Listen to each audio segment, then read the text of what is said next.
Saudaraku yang dikasih Tuhan, berdiri teguh. Amin. Tema firman Tuhan untuk kita hari ini adalah tetap berdiri teguh. Kita baca firman Tuhan dari Mazmur 37 ayat 23 sampai dengan 26. Tuhan menetapkan langkah-langkah orang yang hidupnya berkenan kepadanya. Apabila ia jatuh, tidaklah sampai tergeletak. Sebab Tuhan menopang tangannya. Dahulu aku muda, sekarang telah menjadi tua, tetapi tidak pernah kulihat orang benar ditinggalkan atau anak cucunya meminta-minta roti. Tiap hari ia menaruh belas kasihan dan memberi pinjaman, dan anak cucunya menjadi berkat. Amin. Saudaraku yang dikasih Tuhan, ini firman ini adalah sebenarnya janji berkat Tuhan buat kita. Nah, sebab itu temanya adalah tetap berdiri teguh. Sebab apa saudaraku yang dikasih Tuhan, dikatakan di Mazmur 139 ayat 14 dikatakan, kejadianku dahsyat dan ajaib. Jadi kita ada itu sungguh ajaib dan dahsyat saudaraku yang dikasih Tuhan. Mulai sejak di rahim ibu terkasih kita sudah betul-betul dibuat oleh tangan Tuhan dengan kedahsyatan dan keajaiban yang luar biasa. Dan kita sudah ditentukan oleh Tuhan untuk menerima juga keajaiban-keajaiban Tuhan, yaitu masa depan yang penuh dengan sukacita, damai, sejahtera. Tuhan yang menetapkan, dikatakan tadi di ayat 23. Tuhan menetapkan langkah-langkah orang yang hidupnya berkenan kepadanya. Tuhan yang menetapkan.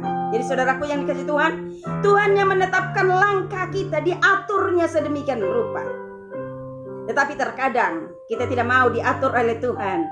Tuhan katakan lurus, kita malah belok kiri. Tuhan katakan ke kanan, kita malah berdiam di tempat. Jadi saudaraku yang dikasih Tuhan, terkadang kita tidak bisa melihat apa rencana Tuhan itu karena kita tidak mau diatur oleh Tuhan. Tapi Tuhan mengatakan Tuhan yang menetapkan langkah-langkah kita. Tetapi terkadang kita tidak manut dengan aturan daripada yang sudah Tuhan buat dalam hidup kita. Itu yang membuat kita terkadang gagal.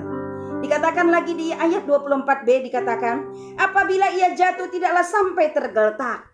Mengapa tidak tergeletak? Dikatakan sebab Tuhan menopang tangannya. Tuhan yang menopang kita. Jatuh tidak akan pernah sampai tergeletak. Bahkan dikatakan di Amsal 24 ayat 16, 7 kali jatuh bangun kembali. Selalu ada harapan. Tidak perlu kita putus asa, karena di dalam Tuhan selalu ada harapan. Makanya kita harus tetap berdiri tegak, berdiri teguh di dalam Kristus. Dikatakan di Mazmur 37 ayat 26 bahwa hidupku adalah berkat. Jadi hidup kita ini adalah berkat. Dengan kita ada di rahim ibu dan kita dilahirkan, kita ada sampai sekarang, itu kejadiannya sungguh dahsyat dan ajaib. Maka hidup kita ini adalah sebenarnya hidup berkat. Aku bersyukur kepadamu oleh karena kejadianku dahsyat dan ajaib. Ajaib apa yang kau buat dan jiwaku benar-benar menyadarinya. Itu dikatakan di Mazmur 139 ayat 14. Jadi sungguh dahsyat dan ajaib kejadian kita ada.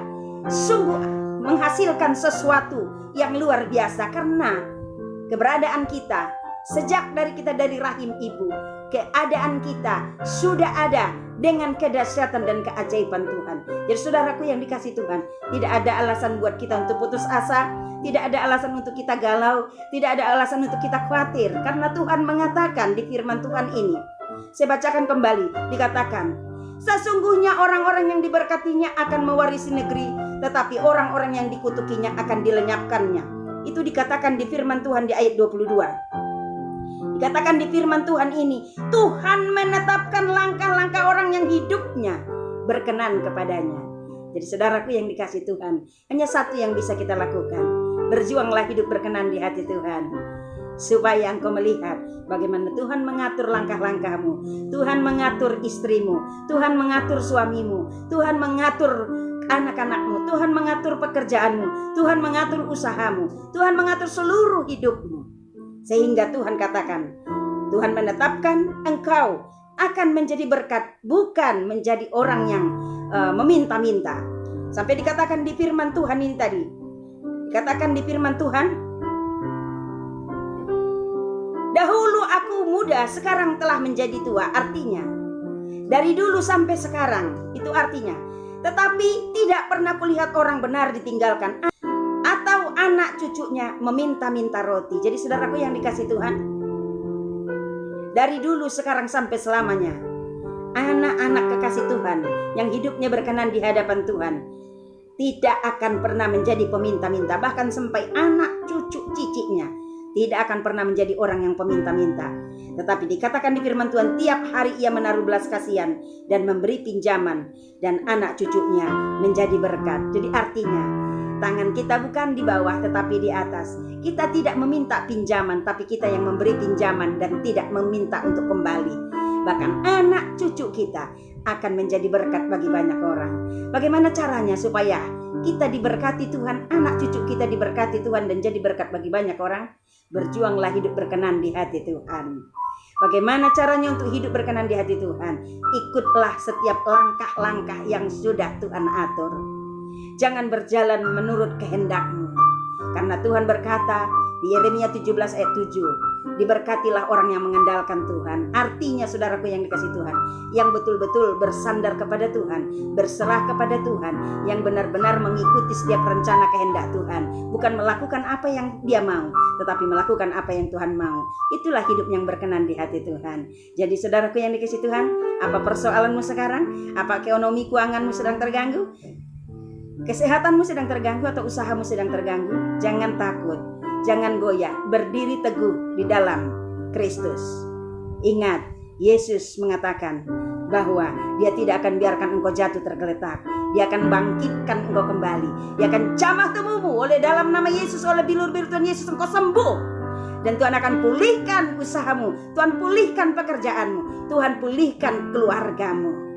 Karena Tuhan menjanjikan engkau akan jadi berkat, akan memberkati banyak orang lewat kesaksian kesuksesanmu, lewat kesembuhan yang engkau terima, lewat keajaiban yang engkau terima, lewat kehidupanmu yang bertumbuh secara rohani, yang hidupmu berkenan di hati Tuhan. Itu harus jadi berkat bagi banyak orang supaya nama Tuhan dipermuliakan. Jadi, saudaraku yang dikasih Tuhan, lihatlah kemuliaan Allah ada dalam dirimu. Engkau adalah baiknya Allah. Jadi kemuliaan Allah harus ada di dalam dirimu. Jadi terimalah kuasa Tuhan yang dahsyat dan ajaib itu. Kuasa perkenanan Tuhan ada dalam hidupmu dengan engkau berjuang hidup berkenan di hati Tuhan. Maka kemuliaan Tuhan ada dalam hidupmu. Dan itu akan membuat engkau tetap berdiri teguh dalam iman percaya di dalam Kristus. Tuhan Yesus memberkati. Katakan di hadapan Tuhan bahwa hadiratnya yang akan memulihkan engkau, sehingga kembali sukacitamu menyala-nyala dan engkau kembali semangat, bangkit, berjuang kembali untuk menjadi orang-orang yang berkenan di hati Tuhan, yang siap jadi berkat bagi banyak orang. Hadiratmu memenuhiku, hadirat kudusmu penuhi baitmu, dan ku